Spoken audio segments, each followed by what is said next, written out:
Pernah nggak sih ngerasa hidup ini lagi berat banget? Seolah-olah kita lagi jalan sendirian di tengah badai. Nah, kali ini kita mau bahas sebuah ide yang menurut saya luar biasa. Gimana caranya menemukan kekuatan bukan setelah badai reda, tapi justru saat kita lagi ada di tengah-tengahnya. Oke, kita coba dalami ya. Ini nih ide utamanya, sebuah metafora yang indah banget. Jangan menunggu badai reda, belajarlah menari di tengah hujan.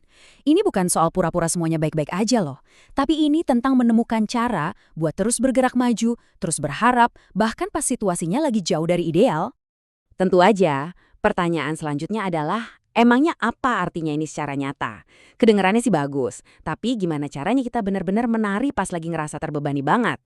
Yuk, kita coba bedah ide ini jadi langkah-langkah yang lebih konkret. Kita semua pasti pernah deh mikir kayak gini kan? Pikiran kalau kebahagiaan atau ketenangan itu sesuatu yang ada di ujung jalan, nunggu setelah semua masalah kita beres. Jadinya kita kayak menunda sukacita kita, nungguin kondisi yang sempurna. Tapi, gimana kalau kondisi sempurna itu nggak pernah datang? Nah, coba lihat deh gimana ayat ini ngebalikin logika tadi. Bukannya nunggu bahagia setelah masalah selesai, pandangan ini justru bilang, anggap aja cobaan itu sendiri sebuah kebahagiaan. Loh, kok bisa? Karena ternyata justru proses inilah yang menghasilkan ketekunan dan bikin karakter kita makin kuat. Wah, ini ide yang radikal banget ya. Oke, bagian pertama, badai pasti akan datang. Jadi, untuk bisa punya perspektif baru ini, kita harus mulai dari satu kenyataan. Badai itu bagian yang nggak bisa dipisahin dari hidup. Pertanyaannya bukan jika badai datang, tapi kapan badai itu akan datang. Dan badai ini bukan sesuatu yang abstrak loh. Ini nyata banget. Masalah di keluarga, tekanan soal keuangan, mungkin sakit penyakit, atau rasa kecewa yang mendalam. Ini semua pengalaman yang ya kita semua pernah atau akan hadapi. Kisah tentang murid-murid Yesus ini nunjukin satu poin penting. Bahkan mereka, orang-orang terdekatnya, ternyata nggak kebal sama yang namanya badai. Perahu mereka dihantam ombak sampai hampir tenggelam. Ini nunjukin kalau jadi orang beriman itu bukan berarti hidup kita bakal mulus-mulus aja tanpa masalah.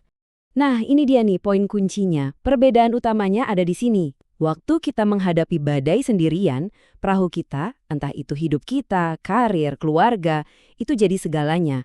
Kalau sampai perahu itu tenggelam, rasanya semua hancur. Tapi bagi orang beriman, perbedaannya itu bukan berarti nggak ada badai, melainkan ada Tuhan di dalam badai itu, bareng kita. Bagian kedua, iman diuji di tengah hujan. Oke, jadi kalau badai emang nggak bisa dihindari, mungkin badai itu punya tujuan. Justru di tengah hujan inilah kualitas iman kita yang sesungguhnya itu diuji dan kelihatan aslinya. Coba perhatiin satu kata kunci di kutipan dari Rasul Paulus ini. Senantiasa. Bukan bersukacitalah pas keadaan lagi baik, atau bersukacitalah pas doamu dijawab, tapi senantiasa. Ini adalah panggilan buat menemukan sukacita yang nggak tergantung sama keadaan sekitar, tapi bergantung sama kehadiran Tuhan yang nggak pernah berubah. Nah, inilah inti dari menari di tengah hujan. Jadi, prakteknya gimana? Nah, ini dia konsep abstrak tadi dipecah jadi 3 tindakan yang konkret banget. Pertama, kita memilih untuk tetap berharap. Kedua, kita disiplin untuk tetap berdoa, bahkan pas rasanya kok sepi ya. Dan ketiga, ini yang mungkin paling susah, memilih untuk tetap bersyukur atas apa yang masih kita punya, bahkan di tengah apa yang hilang. Bagian ketiga, tujuan di balik badai. Sekarang, kita lihat lebih dalam lagi ya. Gimana kalau badai itu bukan cuma sesuatu yang harus kita lewati, tapi justru sesuatu yang punya tujuan untuk membentuk kita jadi pribadi yang lebih baik. Analogi ini gambarinnya dengan pas banget. Sama kayak api yang memurnikan emas dengan membakar habis kotoran-kotorannya, ujian dan kesulitan hidup punya fungsi yang sama buat iman kita. Prosesnya mungkin panas, mungkin sakit, tapi hasilnya adalah sesuatu yang jauh lebih kuat, murni, dan berharga. Ini pengingat yang simple tapi dalam banget. Kita semua suka pelangi kan? Tapi kita sering lupa pelangi itu cuma bisa muncul setelah ada hujan. Begitu juga pertumbuhan iman yang indah dan kuat, itu seringnya lahir dari musim-musim kehidupan yang sulit. Jadi hujannya itu perlu. Nah, ini dia pergeseran pola pikir yang jadi inti dari semua obrolan kita. Bergeser dari doa yang isinya cuma minta jalan keluar, jadi doa yang mencari pertumbuhan. Ini adalah perubahan dari sikap yang pasif, yang cuma mau diselamatkan, jadi sikap yang aktif, yang mau belajar dan mau dibentuk, bahkan di tengah kesulitan. Bagian keempat, pilihanmu terus berjalan.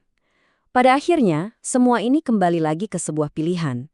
Kita nggak bisa milih hujannya bakal turun atau enggak, tapi kita selalu bisa memilih gimana cara kita merespons hujan itu.